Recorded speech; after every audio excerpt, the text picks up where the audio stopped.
Hello, dear fans, friends, and subscribers. This is your host once again on the cricket show, Cricket Happenings. This on a Sunday at on 18th of February 2024. Welcoming you all to my cricket show with the news that I can say the England's baseball ship was sunk by India in the third Test as.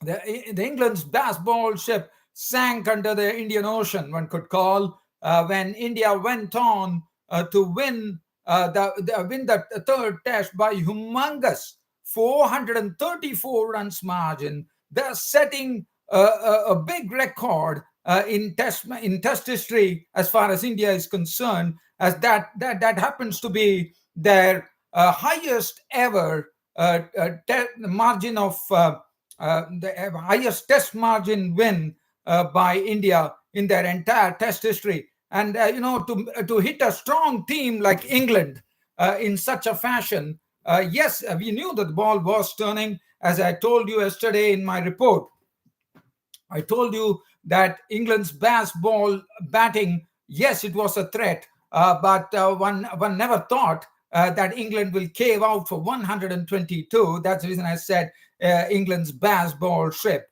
was sunk today by India under the waters. But England is a very good team. I mean, they still have two test matches. They can come up with probably they can rise like a phoenix from the fire, which is something that England has in them. They have tremendous self-belief, but it has resulted in a lot of joy for India because India have taken a 2-1 lead in the Test series. And this was the third Test at Rajkot, where India won it. India won it on the fourth day by a massive 434 runs margin. So I'm going to go through the tale, but before I go to the tale, I need to talk about some special features of this game, especially the homegrown boy Ravindra Jadeja. The other day, the first innings, he came in, repaired the damage with Rohit Sharma, got to a century, and the local boy did not disappoint his home fans, as he not only he showed his real all-rounder class here, 112 with the bat, and then 2 for 51 in the first innings, and then he went on to take the first fifer of the series for India by a spinner when Ravindra Jadeja picked up 5 wickets for 41 runs.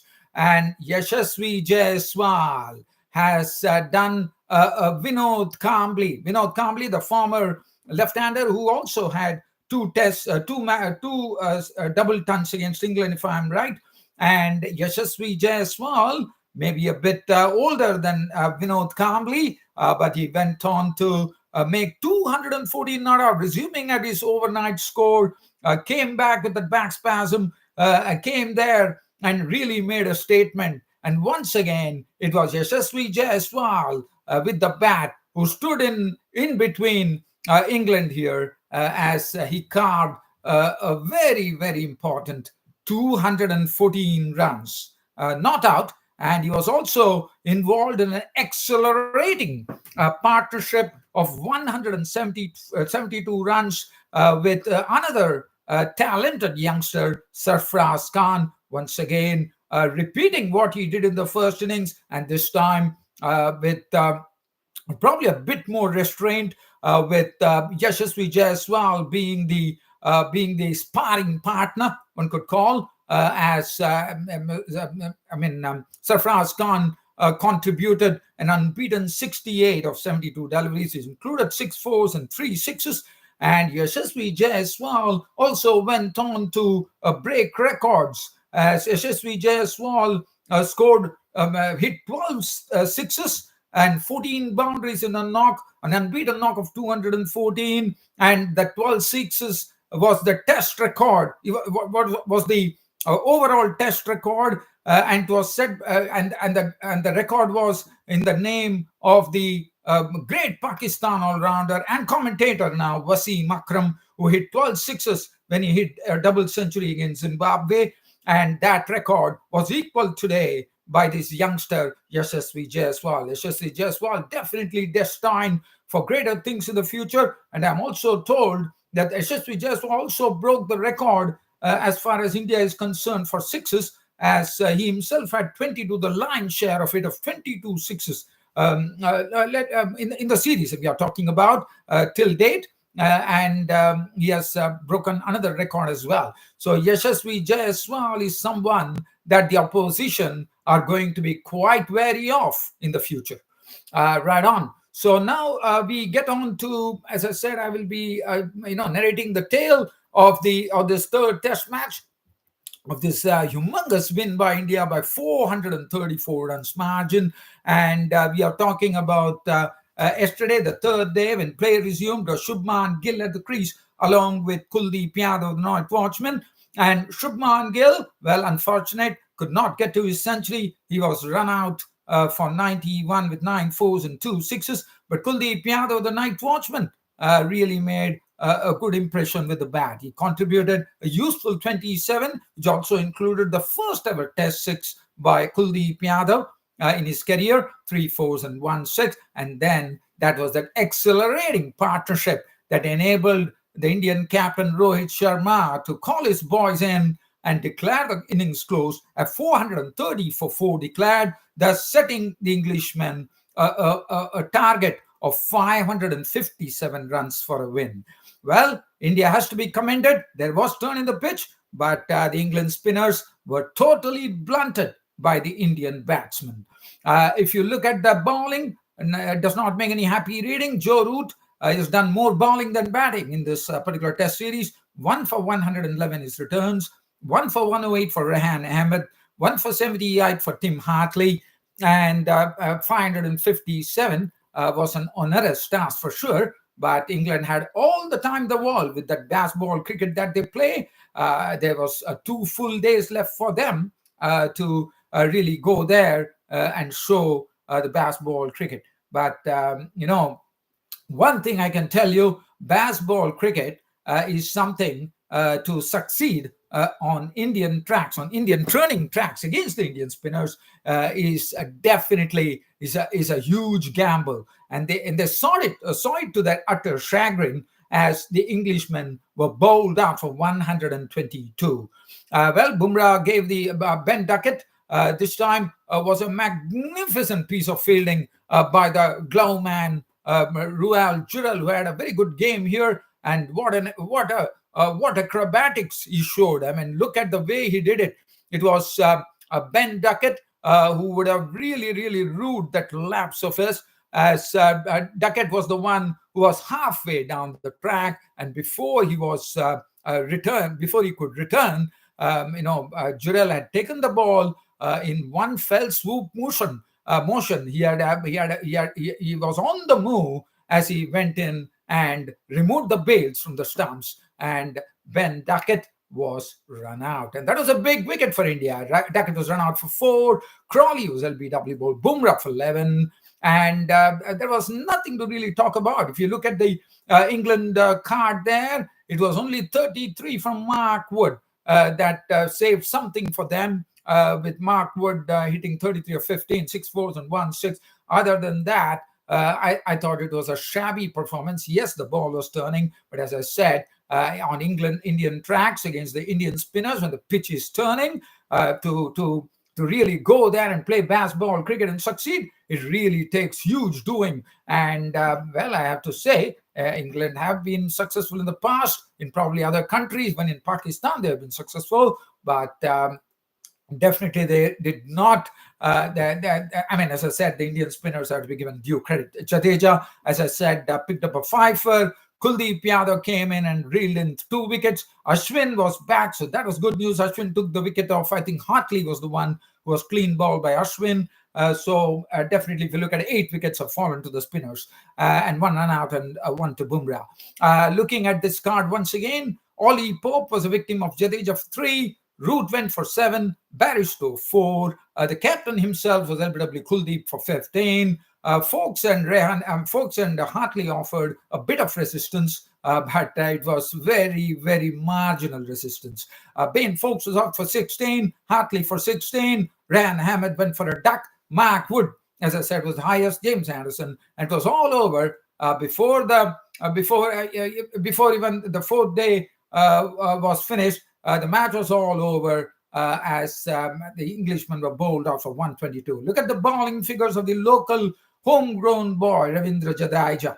12.4 overs, 4 maidens, 41 runs, and 5 wickets. Take a bow, Ravindra Jadeja. Kuldeep Yadav, 8 overs, 2 maidens, 2 for 19. Ravichandran Ashwin. Okay, let me first say that Ravichandran Ashwin, we are absolutely glad that Ashwin was able to get back after that family emergency, and hope everything is fine. And that's the precise reason he has come back. So definitely happy for Ravichandran Ashwin. 6 overs, 3 maidens, 1 for 19. He got his 501st wicket and 1 for 18 for Bumrah, as I told you. But what a game we had here. Yes, England provide thorough entertainment. Bass ball is something there. But today, that bass ball could not succeed against India. And well, I'm sure Ben Stokes is such a gung ho captain. I don't see him.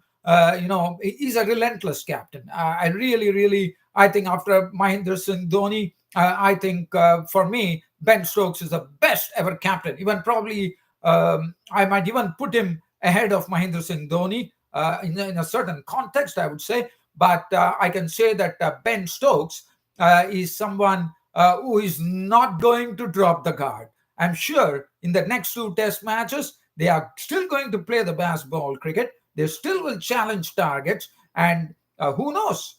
Probably England might pull off probably a rabbit out of hat. You never know about that.